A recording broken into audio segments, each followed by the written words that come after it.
Hello everyone, welcome to Crystal IQ knowledge. इस video में हम पढ़ेंगे क्लास 8 सिविक्स का chapter first the Indian constitution. In this chapter we are going to begin with the football game story. ठीक है, तो हम ना फुटबॉल गेम के बारे में अभी एक स्टोरी देखेंगे, उसके थ्रू समझेंगे कॉन्स्टिट्यूशन कैसे होता है। आप लोगों ने खेला भी होगा, है ना, जो फुटबॉल है। Okay, as the name suggest this is a game that involve players feet. तो नेम में ही आपको दिख रहा है कि फुटबॉल है ना, तो फीट का यूज़ किया गया है ना, पैरों से खेलते हैं इसको। तो रूल होते हैं फुटबॉल में, जैसे कि बॉल टचेस द आर्म, अगर आर्म को अगर बॉल टच करती है, हाथ वगैरह में अगर लगती है, तो एक्सेप्ट दी गोल कीपर को छोड़ करके सारे जितने भी प्लेयर हैं, अगर उनके किसी के भी हाथ में लगती है बॉल, तो वो फाउल कहलाता है ना। So if player start holding the football in their hands, अगर प्लेयर जो है अगर ना जो फुटबॉल है उसको हाथ में लेता है और पास करता है किसी और को, तो ये फुटबॉल नहीं है ना। They are not playing football any more. Football मतलब कि वैसे ही खेलना होता है। सिमिलरली इसी तरीके से दूसरे गेम्स भी होते हैं, जैसे कि हॉकी हो गया, क्रिकेट हो गया, है ना। Also have rules according to which they are played. तो इनमें भी रूल्स होते हैं, जैसे फुटबॉल हो गया, है ना, हॉकी हो गया, क्रिकेट हो गया, और जो भी बाकी सारे गेम्स होते हैं उनके अलग अलग रूल्स होते हैं, जिनके अकॉर्डिंगली वो प्ले किए जाते, खेलते हैं उनको। Each of these rules helps define the game. तो ये जो रूल्स है ये को हेल्प करते हैं, जिससे हम डिफाइन कर सकें गेम को, गेम है क्या, है ना। और हम समझ पाते हैं कि दूसरे गेम से ये अलग कैसे है ना, और अलग कर पाते हैं दूसरे गेम से, क्योंकि उनके रूल्स अलग अलग होते हैं। As these are fundamental to the game. और ये जो होते हैं वेरी इंपॉर्टेंट फंडामेंटल होते हैं गेम के लिए, जो रूल्स होते हैं उसके, है ना।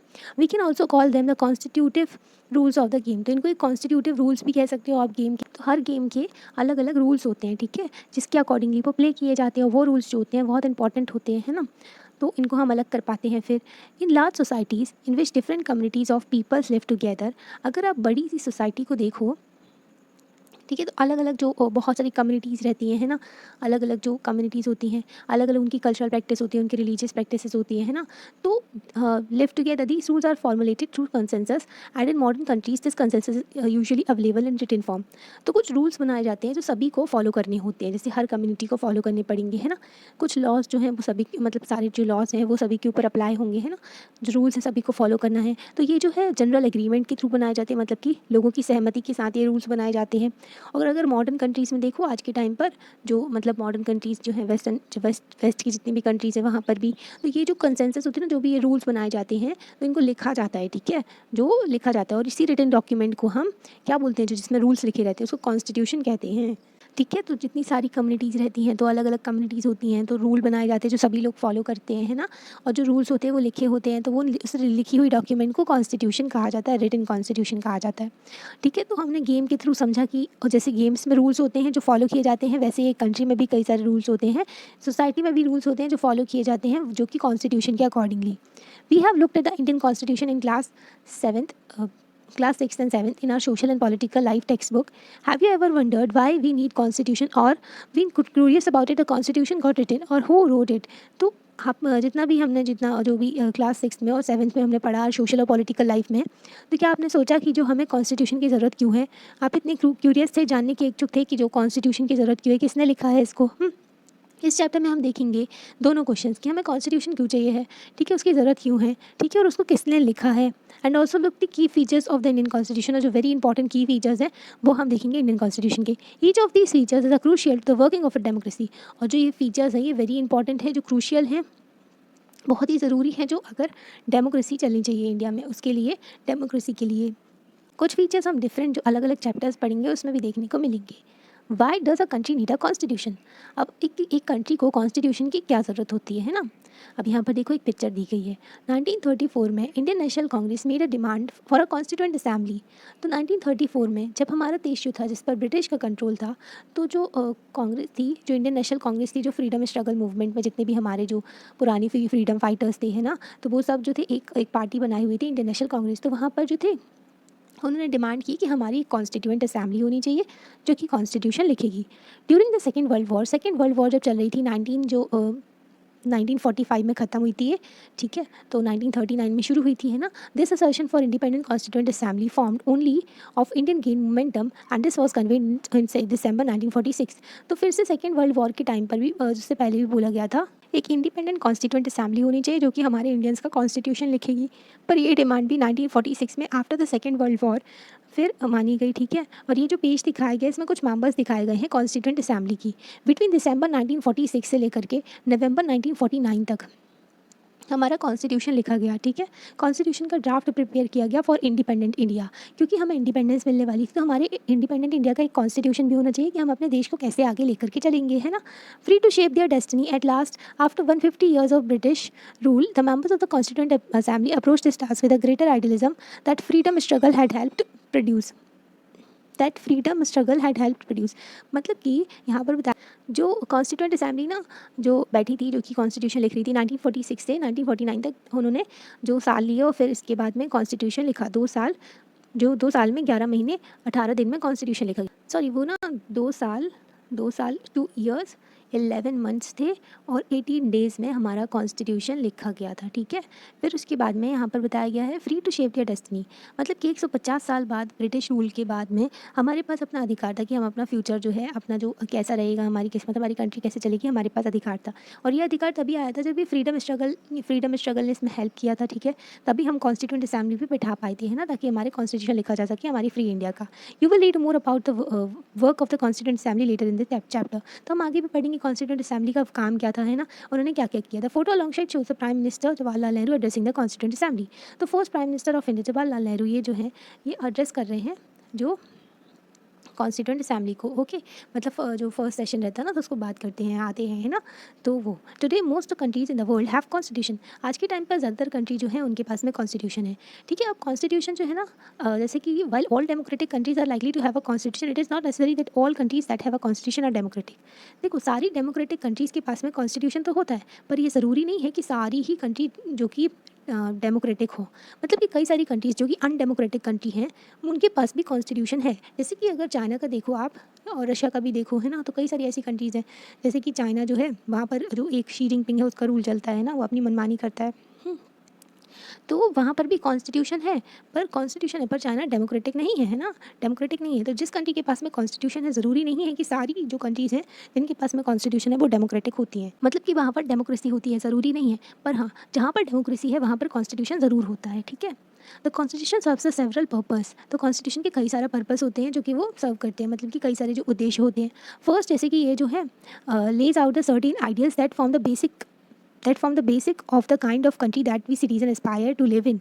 तो फर्स्ट जो पर्पस क्या होता है कॉन्स्टिट्यूशन का, फर्स्ट तो ये है कि ये जो आइडियल्स बताते हैं कि किस तरीके की कंट्री हमें चाहिए, है ना। मतलब हमारे सिटीजन्स जो भी हैं, जो उनके एस्पायरेशन क्या है जिस कंट्री में वो रहना चाहते हैं, है ना। जैसे कि हमारे यहाँ आप समझ लो कि जो हर एक जो सिटीज़न है हमारी कंट्री का, वो चाहते हैं उनको फ्रीडम हो, है ना, freedom of speech and expression हो, बोलने का अधिकार हो, अपने काम करने का अधिकार हो, उनकी लाइफ को प्रोटेक्ट किया जाए, राइट टू लाइफ हो, है ना। तो ये बेसिक है, तो ये आइडियल्स को रिप्रेजेंट करता है हमारी कॉन्स्टिट्यूशन, है ना। जस्टिस मिले सभी को, जस्टिस हो, इक्वालिटी हो, है ना। तो ये आइडियल्स हमारे कॉन्स्टिट्यूशन के, जो कि एक कैसा हमको कॉन्स्टिट्यूशन चाहिए, कैसी हमारी कंट्री होनी चाहिए, तो ये बताता है, ठीक है। और put another way, a constitution tell us what the fundamental nature of our society. Constitution हमारी नेचर भी बताता है हमारी सोसाइटी का। जैसे कि हमारा प्रियम्बल है, जो कि इंट्रोडक्टरी पार्ट भी कहते हैं कॉन्स्टिट्यूशन का। अगर कोई प्रियम्बल पढ़ ले तो उसको पता चल जाए कि कॉन्स्टिट्यूशन में क्या लिखा हुआ है, कि इसमें बताया गया नेचर कैसा होगा, तो हमारी कंट्री कैसी होगी। तो हमारी कंट्री कैसे होगी, सोवरेन होगी, मतलब अपने डिसीजंस खुद लेंगे सबको, सोवरेन सोशलिस्ट होगी, मतलब कि वेलफेयर के लिए काम करेंगे सभी के लिए, है ना। सोवरेन सोशलिस्ट डेमोक्रेटिक कंट्री है हमारी, डेमोक्रेटिक रिपब्लिक रिपब्लिक होगा जहाँ पर इलेक्टेड हेड होते हैं। तो ये बताते हैं कि नेचर हमारी सोसाइटी में कैसा नेचर होगा, हमारी सोसाइटी का डेमोक्रेसी होगी, है ना, हमारी कंट्री में। A country is usually made up of different communities people who share certain beliefs but may not necessary agree on all issues. तो कम्युनिटीज़, जैसे कि अगर आप देखो एक कंट्री में बहुत सारी कम्युनिटीज़ रहती हैं, अलग अलग लोग होते हैं ना, उनके अलग अलग बिलीफ होते हैं, अलग अलग कल्चर होती है, अलग अलग उनकी प्रैक्टिस होती है। तो ज़रूरी नहीं वो सभी लोग एक जो चीज़ पे हर इशू में जो है सहमत हो जाए, है ना। तो कई सारे इशूज़ होते हैं जहाँ पर बहस हो जाती है, लड़ाइयाँ हो जाती है ना, तो हर इशू में वो लोग सहमत नहीं होते हैं। कॉन्स्टिट्यूशन हेल्प करता है कि ऐसे रूल्स बनाए, प्रिंसिपल बनाए जो कि सारे लोगों के लिए हो, है ना, और सभी लोग जो इसको प्रिंसिपल्स को माने और हमारी कंट्री चल सके, है ना, ठीक है। तो उसके बाद में जैसे कि इसमें इंक्लूड करते हैं जिससे हमारे जिस तरीके की हमारी कंट्री चलनी चाहिए वैसे रूल्स होते हैं, है ना, जो सब लोग मानते हैं उन रूल्स को। This include not only the type of government, तो इस चीज़ में सिर्फ ऐसा नहीं है कि टाइप ऑफ गवर्नमेंट, बल्कि ये भी है कि किस तरीके की आइडियल्स होने चाहिए, किस तरीके के जो ना सभी लोग एक चीज़ पर बिलीव करते हैं। जैसे कि जस्टिस पर सभी लोग बिलीव करते हैं, इक्वालिटी पर सभी लोग बिलीव करते हैं, ना। तो ये चीज़ें हमारी आइडियल्स हैं हमारी कंट्री के, ठीक है। और किस तरीके की गवर्नमेंट होनी चाहिए, डेमोक्रेटिक गवर्नमेंट होनी चाहिए हमारे यहाँ, है ना।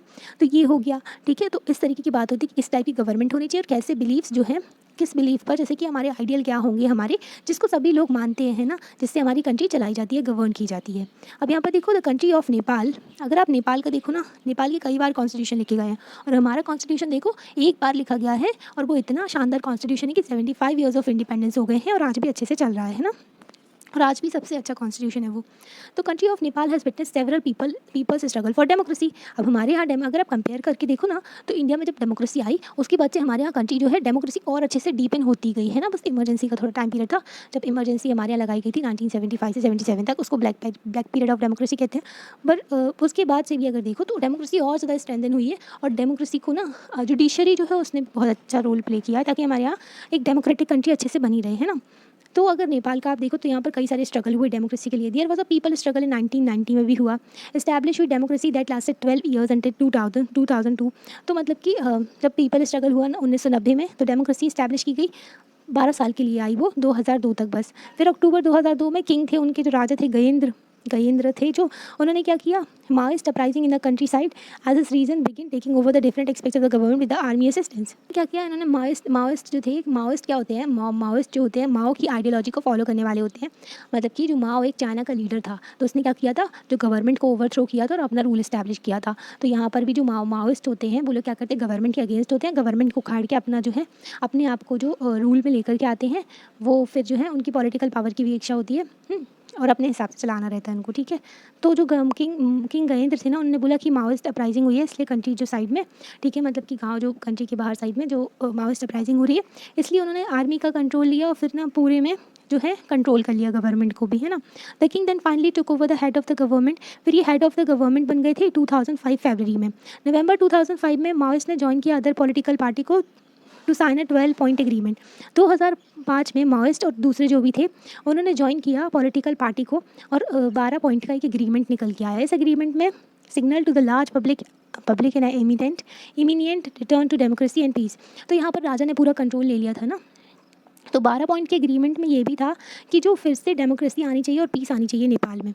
2006 में पीपल्स मूवमेंट शुरू हो गया डेमोक्रेसी के लिए, तो इसमें बहुत ज़्यादा फिर है जो डेमोक्रेसी के लिए पीपल्स मूवमेंट शुरू हो गया था वहाँ पर, ठीक है, और बहुत ज़्यादा ये बढ़ रहा था। It repeatedly refuse the small concessions the king made and finally April 2006 the king resorted the third parliament and asked the political parties to form a government. जब बहुत ज़्यादा ये चीज़ें बढ़ रही थी तो फिर किंग को उनकी बात माननी पड़ी। किंग ने फिर पार्लियामेंट को जो फिर से रिस्टोर किया, फिर उसके बाद में पॉलिटिकल पार्टीज़ को बोला कि आप गवर्नमेंट बनाओ। 2008 में फिर Nepal became a democracy after abolishing the monarchy. Monarchy मतलब कि राजा का रूल, एक पर्सन का रूल होता है ना। तो नेपाल में फिर डेमोक्रेसी आई, है ना, और एबॉलिश कर दी, ख़त्म कर दी मोनार्की को। The above photo shows the scenes from the people's movement for democracy in 2006। तो ये देखो, ये जो नेपाल में पीपल्स मूवमेंट हुआ था डेमोक्रेसी के लिए 2006 में, ये पिक्चर दी गई है वहाँ की। Let us try and understand what we mean by this through two contrasting situation in the recent history of Nepal, a country that border India on the north. तो हम ये सिचुएशन जो नेपाल की थी इसको थोड़ा देखते हैं, है ना, और जो कि हिस्ट्री में है नेपाल की, ओके, ये इंपॉर्टेंट जो पीपल मूवमेंट हुआ उनके में, और जो कि ना हमारे नॉर्थ में एकदम ऐसा है, ऐसा नेपाल है, ऐसा हमारे यहाँ देश है, ठीक है। जो नेपाल जो कि ना यहाँ पर इंडिया की बॉर्डर टच करता है और यहाँ से जो है चाइना की, तो ये सैंडविच है इंडिया और चाइना के बीच में, ये लैंडलॉक कंट्री है, ठीक है। तो इंडिया के नॉर्थ में पड़ता है। Until recently Nepal was a monarchy. तो नेपाल पहले मोनार्की था, ठीक है। The previous constitution of Nepal which has been adopted, तो कॉन्स्टिट्यूशन नेपाल का अडॉप्ट किया गया था 1990 में, reflected the fact that the final authority rested with the king. पर जो फाइनल पावर थी, कॉन्स्टिट्यूशन तो बनाया गया था पर उसमें भी लिखा गया था कि फाइनल पावर जो है किंग की होगी। A peoples movement in Nepal fought for several decades to establish democracy and in 2006 they finally succeeded in putting end to the powers of the king. तो पीपल का मूवमेंट शुरू हो गया था, लोग आ गए थे बाहर कि उनको डेमोक्रेसी चाहिए नेपाल में, वो लोग उन लोगों ने फाइट की, ठीक है, जो प्रोटेस्ट किया कि उनको डेमोक्रेसी चाहिए। 2006 में फिर वो डेमोक्रेसी लेकर के आ गए, किंग की पावर को ख़त्म कर दिया। The people had to write a new constitution to establish Nepal as a democracy. अब लोगों को नया संविधान लिखने की ज़रूरत थी कि नेपाल जो है फिर से डेमोक्रेसी की पाथ पर चल सके और नेपाल एक डेमोक्रेसी रहे, है ना। डेमोक्रेसी मतलब कि पीपल्स का रूल है ना, जनता का रूल होता है। डेमोस और जो कृतिया बोलते हैं, ग्रीक वर्ड्स होते हैं। डेमोस जो होता है और जो ना रूल ऑफ द पीपल की बात की जाती है। The reason that they did not want to continue with the previous constitution is because it does not reflect the ideals of the constitution as they want Nepal to be and that they have fought for, मतलब कि इनको new constitution लिखने की ज़रूरत क्यों पड़ी? इसलिए क्योंकि जो पहले वाला कॉन्स्टिट्यूशन था तो वो जो है आइडियल्स नहीं बताता है कि जो लोग क्या चाहते हैं, कॉन्स्टिट्यूशन जो है जो कैसी वो कंट्री चाहते हैं ना, हमारी कंट्री कैसी होनी चाहिए ये हम संविधान में लिखेंगे, है ना। तो पहले वाले कॉन्स्टिट्यूशन में राजा की पावर दी गई थी, वहाँ पर मोनार्की लिखा गया था, राजा के पास में पावर थी वहाँ पर उस टाइम पर, ठीक है, पहले वाले कॉन्स्टिट्यूशन में। तो उन्होंने नया संविधान लिखेंगे, इन्होंने बोला नए संविधान में बताएंगे कि नेपाल जो है एक डेमोक्रेसी है, ठीक है, और डेमोक्रेसी जो है और क्या क्या इसके आइडियल्स है हमारी कंट्री के लिए, है ना। ये इनको नए कॉन्स्टिट्यूशन की ज़रूरत पड़ी। As in the game of football in which a change in the constitutive rules will change the game all together. अगर फुटबॉल में भी आप देखो, अगर एक रूल भी चेंज किया जाता है तो पूरा गेम ही चेंज हो जाता है ना। तो Nepal by moving from monarchy to democratic government needs change all its the constitutive rules in order to usher in a new society. अगर नेपाल एक जो डेमोक्रेसी बनने वाला है, मोनार्की को छोड़कर के डेमोक्रेटिक गवर्नमेंट आने वाली है, तो इसको भी जो अपने जो रूल्स हैं वो चेंज करने पड़ेंगे न्यू सोसाइटी के अकॉर्डिंगली, और उनको लेकर के चलना पड़ेगा आगे। This is why the people of Nepal adopted a new constitution for the country in 2005। इसलिए जो नेपाल के जो लोग थे उन्होंने नया कॉन्स्टिट्यूशन बनाया और नया कॉन्स्टिट्यूशन को अडॉप्ट किया 2005 में। The caption along side elaborate Nepal struggle for the democracy. अभी हमने पढ़ा जो ये जो कैप्शन है नेपाल का स्ट्रगल कैसा था डेमोक्रेसी का वो। The second important purpose of the constitution is to define the nature of the country's political system. अब फर्स्ट तो देखा हमने आइडियल्स बताता है कॉन्स्टिट्यूशन की हमारी कंट्री कैसी होगी, है ना, पीपल के जो है एस्पिरेशंस बताते हैं। सेकंड इंपॉर्टेंट जो पर्पस क्या होता है कॉन्स्टिट्यूशन के, कि वो बताते हैं कि हमारी कंट्री का नेचर कैसा होगा, हमारी कंट्री का जो पॉलिटिकल सिस्टम जो होगा ना वो कैसा होगा, nature of a country's political system. For example Nepal's earlier constitution stated that the country was to be ruled by the king and his council of minister. जैसे कि नेपाल में आप देखो तो उनका कॉन्स्टिट्यूशन बोलता था कि कंट्री को रूल कौन करेगा, किंग और उनके काउंसिल ऑफ मिनिस्टर, मतलब कि किंग होंगे और उनके कुछ काउंसिल ऑफ मिनिस्टर्स होंगे, कुछ मिनिस्टर्स होंगे जो कि उनके एडवाइस देने के लिए होंगे, कुछ लोग होंगे, है ना। तो इस तरीके से रूल होगा। In the countries that have adopted the democratic form of government और नॉट और पॉलिटी, मतलब कि डेमोक्रेटिक फॉर्म ऑफ गवर्नमेंट और पॉलिटी जिस कंट्री ने अडॉप्ट किया गया है, वहाँ पर कॉन्स्टिट्यूशन का बहुत इंपॉर्टेंट रोल होता है कि वो बताते हैं, इंपॉर्टेंट गाइडलाइन देते हैं किस तरीके से जो है डिसीजन मेकिंग होगी सोसाइटी के लिए, है ना। मतलब जहाँ पर कॉन्स्टिट्यूशन जहाँ पर डेमोक्रेसी होती है ना, तो कॉन्स्टिट्यूशन में भी लिखा होता है किस तरीके से डिसीजन मेकिंग होगी हमारी, जो गवर्न कैसे करेंगे हम जो सोसाइटी को। ओके, जैसे बताया रहता है कितनी जो गाइडलाइंस वगैरह भी दी रहती हैं, ठीक है। In a democracy we choose our leader so that they can exercise power responsibly on our behalf. तो डेमोक्रेसी में हम अपने लीडर्स को चूज़ करते हैं, ठीक है, और जो लीडर्स होते हैं ना वो हमारी तरफ से हमारे बिहाफ में जो है पावर को एक्सरसाइज करते हैं और हमारे लिए जो है लॉज कंट्री के लिए रूल्स वगैरह बनाए जाते हैं। However there is always the possibility that the leaders might misuse their authority and the constitution usually provide a safeguard against it. अब ये ज़रूरी नहीं है कि वो लीडर जो हमने चुना है वो अच्छा है, बहुत ही ज़्यादा है ना, वो हमारे लिए अच्छा काम करेगा। आज के नेताओं को देख लो आप, है ना, हाँ, इनको चुन लेते हैं, इनको जो इलेक्ट कर देते हैं, ये बन जाते हैं, पावर में आ जाते हैं, तो सारे जो बातें वगैरह भूल जाते हैं ना, और फिर करप्शन करते हैं और अपनी जेब भरते हैं ना, कोई काम करते हैं ढंग से, है ना। तो ऐसे ही होता है, लीडर ऐसी हरकतें ना करें तो कॉन्स्टिट्यूशन इनके ऊपर जो है चेक लगाता है और सेफगार्ड करता है कि जो है ना सेफगार्ड प्रोवाइड करता है, मतलब कि कॉन्स्टिट्यूशन लिमिट करता है पावर ऑफ द गवर्नमेंट को, कि गवर्नमेंट की पावर एक लिमिट तक है, गवर्नमेंट अपनी मनमानी नहीं कर सकती। This misuse of authority can result in a gross injustice as demonstrated in a classroom situation. अगर मिसयूज़ किया जाता है अपनी अथॉरिटी का, अपनी पावर का, तो इससे बहुत ज़्यादा इनजस्टिस होता है, बहुत ज़्यादा गलत होता है ना। ये हम क्लासरूम के एग्जाम्पल से देखते हैं। ओके, तो हम क्लासरूम का एग्जाम्पल देखते हैं। सुरेश जो है ना क्लास का मॉनिटर है, ओके, और ये जो है थोड़ा ना दबंग टाइप का है, अपनी जो पावर को मिसयूज़ करता है, इस तरीके का लड़का है, ठीक है। तो इसको ज़्यादा पसंद तो नहीं करते हैं इसके क्लासमेट। मिसेस रॉय जो हैं ये क्लास टीचर हैं, जिनको कुछ अर्जेंट काम था तो उनको क्लासरूम से बाहर जाना पड़ा, ठीक है। तो उन्होंने बोला सुरेश को कि वो क्लास को देखें, ठीक है। सुरेश जो है start picking in on Anil, ठीक है। तो मतलब वो अनिल को टारगेट करने लगा। Anil, today I am going to report you to Mrs Roy, ठीक है, राव। तो इसने बोला जो सुरेश ने कि मैं ना अब अनिल तुमको ना रिपोर्ट कर दूँगा, मतलब बताऊँगा मिसेस रॉय को। तो ये जो बोलता है, जो ये है ना अनिल, बोलता है कि मैंने क्या किया है, ठीक है। तो जब मिसेस राव वापस आती हैं, ma'am while you are away Anil kept talking loudly and disturbing the class, he will not listen to me. तो मैम से कहता है ये कि ना अनिल जो है वो बहुत तेज़ तेज़ बातें कर रहा था और डिस्टर्ब कर रहा था क्लास को, और ये मेरी बात नहीं मान रहा था। सुरेश कहता है Anil you will have to stay back after school today and write I will not disobey the class monitor 100 times. तो मैम ने इसको पनिशमेंट दी कि तुम्हें ना अब स्कूल के बाद रुकना पड़ेगा अनिल को, और उसको 100 बार लिखना पड़ेगा कि वो जो है क्लास मॉनिटर की बात को जो डिसोबे नहीं करेगा, मानेगा, मतलब कि ऐसा नहीं करेगा कि नहीं मानेगा, ठीक है, उसको 100 बार लिखना था। तो ये जो अनिल बोलता है पर मैंने तो कुछ किया ही नहीं, ठीक है। तो इन democratic society the constitution often lays down the rules that guard against the misuse of authority bye political leaders. तो डेमोक्रेटिक सोसाइटी में हमारी कॉन्स्टिट्यूशन जो ऐसे रूल्स देते हैं जिससे हमें गार्ड करते हैं कि हमारी जो मिसयूज़ ना की जाए अथॉरिटी का, जो भी पावर दी गई है पॉलिटिकल लीडर्स को, तो वो मिसयूज़ ना करे लीडर्स जो है पॉलिटिकल पावर का, ठीक है। तो जो कॉन्स्टिट्यूशन है तो उसमें ये सारे रूल्स भी लिखे जाते हैं। In the case of Indian constitution, अगर आप इंडियन के कॉन्स्टिट्यूशन का एग्जाम्पल लेते हैं तो इंडियन कॉन्स्टिट्यूशन के केस में, जिसको आप ना आगे भी चैप्टर्स में पढ़ोगे, तो इसमें कई सारे लॉज हैं जो कि ना many of these laws are contained in the section on fundamental rights. तो मतलब कि ऐसे कई सारे लॉज हैं जो कि ना फंडामेंटल राइट्स, जैसे कि हमारा फंडामेंटल राइट दिए गए हैं, जो कि राइट जो है पार्ट 3 ऑफ द कॉन्स्टिट्यूशन में दिए गए हैं। 12 से 35 तक आर्टिकल में हमारे राइट्स हैं। डू यू रिकॉल द, जैसे कि हमने चैप्टर में देखा था, दलित राइटर जो ओम प्रकाश वाल्मीकि था, इन्होंने झूठन अपनी बुक लिखी थी, है ना। तो इनने एक्सपीरियंस किया था, जो क्लास हमने 7 की बुक में पढ़ा था कि इनके साथ में डिस्क्रिमिनेशन हुआ था, है ना। ओम प्रकाश जो है वो दलित थे, इसलिए एक बच्चे के साथ में बहुत ज़्यादा डिस्क्रिमिनेशन हुआ था उस टाइम। इंडियन कॉन्स्टिट्यूशन जो है आर्टिकल 14 जो कि हमारा फंडामेंटल राइट है, आर्टिकल 14 में इक्वालिटी प्रोवाइड करता है। आर्टिकल 15 में prohibition of untouchability, sorry prohibition of discrimination होता है, अनटचेबिलिटी वाला 17 आर्टिकल है, तो प्रोहिबिशन ऑफ डिस्क्रिमिनेशन होता है, ठीक है। तो जो आर्टिकल 14 और 15 जो है फंडामेंटल राइट है हमारे, है ना। तो इंडियन कॉन्स्टिट्यूशन गारंटी करता है right to equality to all person and say no reason can be discriminated against on the ground of religion, caste, race, gender, place of birth. तो इसमें बोला गया सभी लोग समान है और किसी के साथ भी डिस्क्रिमिनेशन नहीं किया जाएगा रिलीजन के बेसिस पे, या फिर जो रेस के बेसिस पे, या फिर उसकी कास्ट, या फिर जेंडर, या फिर जहाँ पर वो पैदा हुआ birth. The right to equality is one of the fundamental right guaranteed by the Indian constitution. तो राइट टू इक्वालिटी जो है फंडामेंटल राइट है जो कि हमारा कॉन्स्टिट्यूशन देता है हमें, ठीक है। ओके, फिर उसके बाद में another important function of the constitution place in a democracy is to ensure the dominant group does not use its power against other less powerful groups. मतलब कि एक और जो फंक्शन है हमारे कॉन्स्टिट्यूशन का कि डोमिनेंट ग्रुप, जो पावरफुल ग्रुप है ना, जो कि बहुत ज़्यादा इनकी पावर है, बहुत ज़्यादा मेजॉरिटी में है, तो वो जो है लेस पावरफुल, जो कम जो लोग हैं जो कि वीक हैं, तो उनके अगेंस्ट वो लोग दबाए ना उनको, उनके साथ में गलत ना करें। The story vote below demonstrate one such situation in the classroom. तो एक ये जो हम देखते हैं ये स्टोरी, जिसके थ्रू हमको पता चलेगा कि जो एक डोमिनेंट ग्रुप जो है वो किसी वीक ग्रुप को जो है दबाए ना। The games period is about to begin. The game period शुरू होने वाला था इनकी क्लास में। तो लड़कियों ये इन्होंने बोला कि हम ना जो बास्केटबॉल खेलेंगे, पर ये लोग कह रहे थे कि हम क्रिकेट खेलेंगे, ठीक है। ये जो लोग थे, ये लोग लड़के कहते हैं हम क्रिकेट खेलेंगे।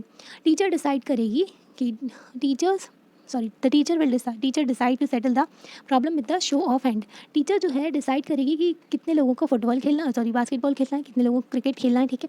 तो वो क्या करेंगे, सब लोग अपना हाथ उठाओ, और जो जिनके ज़्यादा हाथ होंगे ना तो वही वाला गेम खेलेंगे। तो बोलता है ये कि हम तो जीत जाएंगे, ठीक है। तो ये कहती है कि obviously there are more boys in the class, क्योंकि जो क्लास में ना बहुत सारे लड़के हैं तो मेजॉरिटी जीत जाएगी, है ना। We always have to do what boys want because they are in majority. तो ये कहते हैं कि हमको वही करना पड़ता है कि जो बॉयज़ को चाहिए रहता है, जो भी वो लोग खेलना रहता है उनको वही खेल पाते हैं, क्योंकि वो लोग जो है मेजॉरिटी में है। Ma'am should think of another way to make decision so that our wishes also heard. तो इसने बोला कि मैम को कोई और वे देखना चाहिए डिसीजन लेने का, क्योंकि हमारी विशेज़ को भी सुनना चाहिए। क्योंकि अगर डेमोक्रेसी देखो तो मेजॉरिटी के बेस पर अगर आप डिसीजन लोगे तो माइनॉरिटी सफ़र करेगी, है ना। तो दोनों को साथ में लेकर के चलना पड़ता है, मतलब सभी लोगों को, है ना। Such unhealthy situation can occur in a democratic society too. तो ऐसी सिचुएशन हमारे यहाँ डेमोक्रेटिक सोसाइटी में भी हो सकती है। Where a majority can continuously enforce decision that exclude minority and go against their interest. जहाँ पर मेजॉरिटी अपने डिसीजंस जो हैं वो जो है इन्फोर्स करते रहेंगे, वही जो अपने डिसीजन लाते रहेंगे, वही जो अपने डिसीजन ना चिपकाते रहेंगे जो माइनॉरिटी के ऊपर, ठीक है। And go against their interest, और जो उनके इंटरेस्ट के अगेंस्ट जाते रहेंगे। ऐसा केस श्रीलंका में भी हुआ था, जहाँ पर मेजॉरिटी जो है सिन्हालास जो है उन्होंने तमिल के ऊपर जो है अपना इम्पोज कर दी थी चीज़ें, जैसे कि उनकी लैंग्वेज इम्पोज कर दी थी, तमिल के राइट्स वॉलेट हो रहे थे। फिर वहाँ पर ना सिविल वॉर शुरू हो गई थी, वहाँ पर बहुत ज़्यादा लड़ाई झगड़े होने लगे थे। तो ज़रूरी नहीं है एक कंट्री में हो, किसी भी कंट्री में ये हो सकता है, ठीक है। तो हर सोसाइटी में ये जो ट्रेनिनी नाम की सिचुएशन आ सकती है अगर मेजॉरिटी जो है वो ज़्यादा अपना रूल करते हैं, ठीक है। ट्रेनिनी मतलब मनमानी हो जाएगी वहाँ पर, ठीक है। जो फिर the constitution usually contain rules that ensure the minorities are not excluded from the anything that is routinely available to the majority. तो कॉन्स्टिट्यूशन ऐसे रूल्स लेकर के आते हैं जिसमें ना माइनॉरिटीज़ को एक्सक्लूड ना किया जाए, माइनॉरिटीज़ को ना छोड़ा जाए। माइनॉरिटीज़ मतलब कि जो छोटा ग्रुप है, ठीक है, और मेजॉरिटी जो कि बड़ा ग्रुप है ना। तो उनका जो बड़े ग्रुप की राइट्स के जो बड़ा ग्रुप अपना डोमिनेशन एस्टैब्लिश करे, ठीक है, और माइनॉरिटी के साथ में गलत ना हो, ठीक है। तो ये भी हमारा कॉन्स्टिट्यूशन इंश्योर करता है। ओके, तो कॉन्स्टिट्यूशन ऐसे रूल्स भी कंटेन करते हैं जिसमें सभी लोगों को इक्वल अधिकार हो। Another reason why we have constitution is the precisely to prevent this tyranny और domination by the majority of a minority. तो जो हमारा एक रीज़न है हमारा कॉन्स्टिट्यूशन ये जो है कि टायरनी ना हो, किसी का डोमिनेशन ना हो, मेजॉरिटी का हो, ठीक है। जो मेजॉरिटी या फिर माइनॉरिटी किसी का भी ना हो, दोनों ही चीज़ें नहीं होनी चाहिए। जैसे कि अगर आप देखो ना तो एक ऐसा भी होता है कि एक कम्युनिटी दूसरी कम्युनिटी के ऊपर डोमिनेशन कर रही है, तो इसको बोलते हैं इंटर कम्युनिटी डोमिनेशन। मतलब कि एक कम्युनिटी जो है वो दूसरी कम्युनिटी के ऊपर डोमिनेट कर रही है, वो अपना जो है उनके ऊपर जो दबाव डाल रही है, अपनी मनमानी कर रहे हैं। और ऐसा भी होता है कि एक कम्युनिटी का कोई डोमिनेटिंग द मेंबर, मतलब कि एक मेंबर है, एक कम्युनिटी है, ठीक है, इसका कोई एक पावरफुल व्यक्ति है, जैसे समझ लो वो थोड़ा पॉलिटिकल पार्टी से जुड़ा हुआ है, ठीक है, तो वो क्या करेगा, बाकी सारे लोगों को दबाएगा अपने नीचे, है ना, तो वो ऐसा करता है, ठीक है। तो जो ऐसा भी होता है कि one member of one community dominating the others with the same community, तो उसी कम्युनिटी के बाकी लोगों को वो दबाता है, ठीक है। तो ये जो है इंट्रा कम्युनिटी डोमिनेशन होता है। ना तो इंटर कम्युनिटी होना चाहिए, ना ही इंट्रा कम्युनिटी डोमिनेशन होना चाहिए। तो कॉन्स्टिट्यूशन इसके लिए रूल्स लेकर के आते हैं, बताते हैं, है ना। The third significance reason why we need constitution is to save us from our self. मतलब हम अपने आप को ही अपने आप से बचा सके, इसलिए हमको कॉन्स्टिट्यूशन की ज़रूरत है। दिस में साउंड स्ट्रेंज, आपको थोड़ा स्ट्रेंज लगेगा कि हम अपने आप को ही अपने आप से बचा रहे हैं ना, but what is meant by this is that we might time feels strongly about an issue that might go against our larger interest, and the constitution help us to guard against this। कभी कभी ना ऐसे issues भी आते हैं जिसमें ना हम ऐसी चीज़ पर फोकस कर देते हैं जो कि हमारे जो, अगर हम देखें कि बहुत ज़्यादा हमको फ़ायदा होगा एक चीज़ से तो ना, लेकिन वो फ्यूचर में होगा, पर प्रेजेंटली अगर हम देखें तो छोटी सी चीज़ के पीछे हम जो हमारे देश का नुकसान करते हैं ना, तो इस तरीके की चीज़ें भी होती हैं, तो हम अपना ही नुकसान कर देते हैं कभी कभी, है ना। तो ये कॉन्स्टिट्यूशन हेल्प करते हैं कि ऐसा कुछ ना हो, ठीक है। ये स्टोरी बोर्ड से हम देखेंगे, एक स्टोरी से शबनम जो है उसका एग्ज़ाम है, ठीक है, अब उसको डिसीजन लेना है, ठीक है। I have 2 chapters left to revise tomorrow test, मतलब कि उसको 2 चैप्टर अभी बचे हुए हैं, अभी जो टुमारो जो उसका है ना दूसरे दिन टेस्ट है, तो 2 चैप्टर उसको रिवाइज करने हैं अभी। पर ना उसका फेवरेट टीवी प्रोग्राम भी आ रहा है, वो देखना चाहती है उसको, ठीक है, और अपना ना, पर उसको रिवीजन भी अपना कंप्लीट करना है। अगर वो टीवी देखेगी तो उसके पास में टाइम नहीं बचेगा रिवीजन करने का। Shabnam why are you looking so worried, तो इनकी जो फैमिली मेम्बर थे उन्होंने पूछा इनकी मदर ने कि आप जो है शबनम इतना परेशान क्यों हो, ठीक है, इतना। तो उसने बोला कि I want to watch this programme, TV programme. उसने बोला कि मुझे टीवी देखना है, पर मेरा टेस्ट भी है। If you all watch TV, अगर आप सब लोग टीवी देखोगे तो I will also want to watch, मुझे भी इच्छा होगी कि मैं भी टीवी देखूँ। I have an idea, what if no one watches TV tonight, then I may be not be tempted. मतलब कि उन्होंने बोला कि मैं भटकूंगी नहीं, अगर कोई भी टीवी ना देखेगा तो मेरी भी टीवी देखने का मन नहीं करेगा। It's good thing I did not watch the TV, there are so many questions from the last chapter to.